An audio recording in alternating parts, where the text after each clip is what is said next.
नमस्कार दोस्तों, SGK वाला में आपका स्वागत है।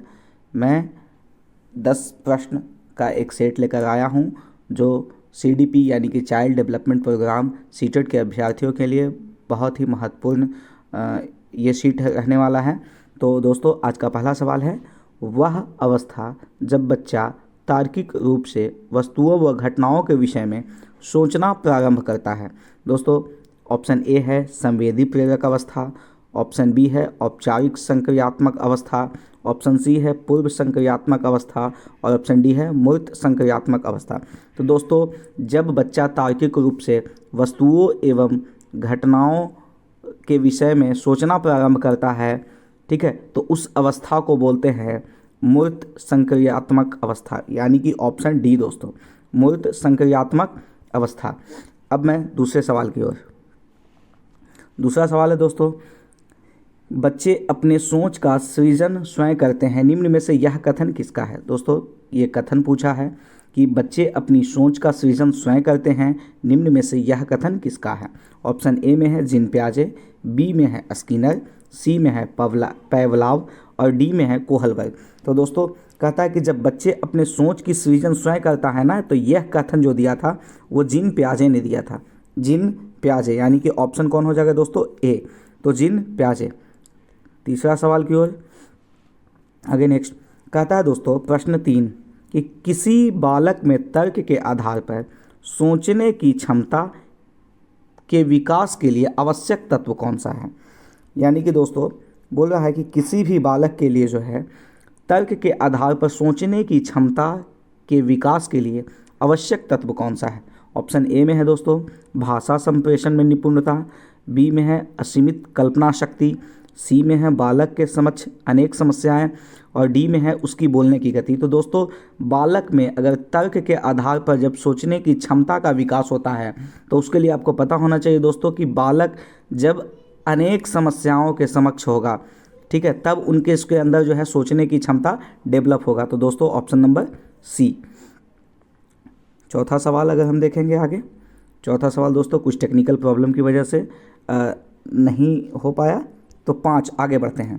पांचवा प्रश्न है, बच्चों में सीखने की प्रक्रिया को प्रभावशाली बनाने में आवश्यक है। कौन कौन से कारक हैं जो दोस्तों जो बच्चे में सीखने की प्रक्रिया को प्रभावशाली बनाता है। ऑप्शन ए में है दंड, बी में है पुरस्कार, सी में है ए एवं बी दोनों और डी में है इनमें से कोई नहीं। तो दोस्तों, बच्चों को जो प्रभावशाली बनाने वाले कारक जो होते हैं वो दंड भी होते हैं और पुरस्कार भी होते हैं, यानी कि अच्छे काम के लिए आप उसको पुरस्कृत कीजिए और जो है अहित में यानी कि अनैतिक कामों के लिए आप उसे दंड भी दे सकते हैं। तो यहाँ हो जाएगा ए एवं बी दोनों, यानी कि option C. Next question, next है कि आपकी कक्षा में बच्चों का प्रदर्शन निरंतर गिरता जा रहा है, इसका प्रमुख कारण हो सकता है। क्या कारण हो सकता है दोस्तों। अगर आप एक शिक्षक हैं और बच्चों की जो है परफॉर्मेंस डाउनफॉल कर रहा है, तो आखिर कारण क्या हो सकता है कि क्या कारण हो सकता है कि बच्चों का प्रदर्शन जो है वो निरंतर जो है गिरता जा रहा है दोस्तों। तो पहला ऑप्शन है ए तत्परता, बी अभ्यास की कमी, सी अनुकूल वातावरण और डी इनमें से कोई नहीं। तो दोस्तों, ये जब प्रदर्शन अगर निरंतर गिर रहा है तो जाहिर सी बात है कि अभ्यास की कमी रही होगी। तो ऑप्शन कौन हो जाएगा, बी। तो ये हो जाएगा। नेक्स्ट सवाल आगे हम बढ़ेंगे 7 नंबर के सवाल में। 7 नंबर है दोस्तों कि आप अपनी कक्षा में कड़ी मेहनत से पढ़ाते हैं तथा बालक भी बड़े ध्यानपूर्वक पढ़ते हैं, परंतु कुछ बालक बहुत शीघ्रता से सीख जाते हैं तथा कुछ बालक धीरे धीरे सीखते हैं। इस समस्या का कारण हो सकता है दोस्तों, बहुत ही ये एक मतलब सीधा सा ये दिख रहा है कि अगर आप टीचर हैं और बच्चों को पढ़ा रहे हैं तो क्लास में बहुत सारे ऐसे बच्चे होते हैं जो कुछ बच्चे होते हैं जो तुरंत सीख जाते हैं और कुछ बच्चों में थोड़ा समय लगता है। तो इसका बोल रहा है कि इस समस्या का कारण क्या हो सकता है। ऑप्शन ए की बात करें तो अधिगम व्यक्तिगत, ऑप्शन बी की बात करें कुछ बालकों का स्वास्थ्य सही नहीं है, ऑप्शन सी की बात करें तो कुछ बालकों का मन विद्यालय में नहीं लगता है, ऑप्शन डी उपरोक्त में से सभी। तो दोस्तों, जब बच्चा कुछ बच्चे तेज़ होते हैं और कुछ बच्चे धीरे धीरे क्रमिक मतलब धीरे धीरे उनका विकास होता है, तो ये जो है दोस्तों व्यक्तिगत अधिगम का जो है वो कारण है। तो क्या हो जाएगा, ऑप्शन नंबर ए, अधिगम व्यक्तिगत होता है। आप भी पढ़े हैं दोस्तों, सबका अधिगम अपना अपना व्यक्तिगत होता है। तो ऑप्शन नंबर ए। नेक्स्ट सवाल आगे हम बढ़ेंगे। तो सवाल है 8 नंबर। 8 नंबर क्या बोलता है दोस्तों कि यदि आप अपने कक्षा में बच्चों में यह भावना जागृत करते हैं कि उन्हें विद्यालय उपलब्धियों में सफल होना चाहिए, तो इसके लिए आप निम्न में से क्या उपाय अपनाएंगे। कौन सा उपाय ये कह रहा है? तो दोस्तों ऑप्शन ए में है बच्चों की बौद्धिक क्षमता का विकास करेंगे। ऑप्शन बी में है बच्चों के मार्गदर्शन उचित दिशा में करेंगे, ये भी ठीक है दोस्तों। ऑप्शन सी में है अपने शिक्षण में उचित विधियों का प्रयोग करेंगे। तो दोस्तों यहाँ पर और डी में है उपरोक्त सभी। तीनों जो है ऑप्शन ए, बी और सी तीनों जो है सही है दोस्तों। तो क्या आ जाएगा? उपरोक्त सभी यानी कि डी। नेक्स्ट सवाल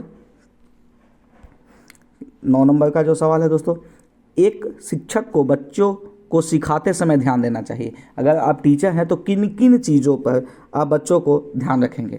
तो ऑप्शन ए में है कक्षा के आधार पे, बिल्कुल ये भी सही है दोस्तों। बी में है शिक्षण पद्धति एवं निर्देशन पर, ये भी ठीक है दोस्तों कि आपको शिक्षण पद्धति क्या है और निर्देशन क्या है इस पर भी ध्यान रखना होता है। सी में है बालकों के वर्गीकरण पर, बिल्कुल सही बात है दोस्तों। तो डी में है उपरोक्त सभी। तो क्या हो जाएगा दोस्तों? उपरोक्त सभी यानी कि ऑप्शन नंबर डी। नेक्स्ट सवाल की ओर हम लोग चलते हैं। तो 10 नंबर का सवाल। 10 नंबर का सवाल है दोस्तों कि आपके विचार से निम्नलिखित में से क्या अधिगम प्रक्रिया की एक मुख्य विशेषता नहीं है। आपको बताना है दोस्तों कि अधिगम प्रक्रिया की एक मुख्य विशेषता नहीं है, कौन से कारण है। तो पढ़ते हैं। ऑप्शन ए में है शैक्षणिक संस्थान ही एकमात्र स्थान है जहां अधिगम प्राप्त होता है, यह है। बी में है सीखना है एक व्यापक प्रक्रिया। सी में है सीखना लक्ष्योन्मुखी होता है और डी में है अन्य अधिगम भी सीखने की प्रक्रिया है। दोस्तों यहाँ पूछा है आपसे कि अधिगम प्रक्रिया की एक मुख्य विशेषता नहीं है, जो नहीं है वो तो आपको बताते चले दोस्तों कि सीखना है एक व्यापक प्रक्रिया, ये सही है दोस्तों। ये तो अधिगम प्रक्रिया की विशेषता है। कहता है सीखना लक्ष्योन्मुखी होता है, ये भी अधिगम प्रक्रिया की विशेषता है दोस्तों। अन्य अधिगम भी सीखने की प्रक्रिया है, ये भी बिल्कुल सही है दोस्तों। तो आपको आ जाएगा कौन? ऑप्शन ए यानी कि शैक्षणिक संस्थान ही एकमात्र स्थान है जहां अधिगम प्राप्त किया जा सकता है, ऐसा नहीं है दोस्तों। तो ये रहा 10 प्रश्नों के साथ। आपको अच्छा लगे तो लाइक कीजिए, कमेंट कीजिए और सब्सक्राइब कीजिए ताकि हम आपको और बेहतर से बेहतर सीट्स प्रोवाइड कर सकें। धन्यवाद।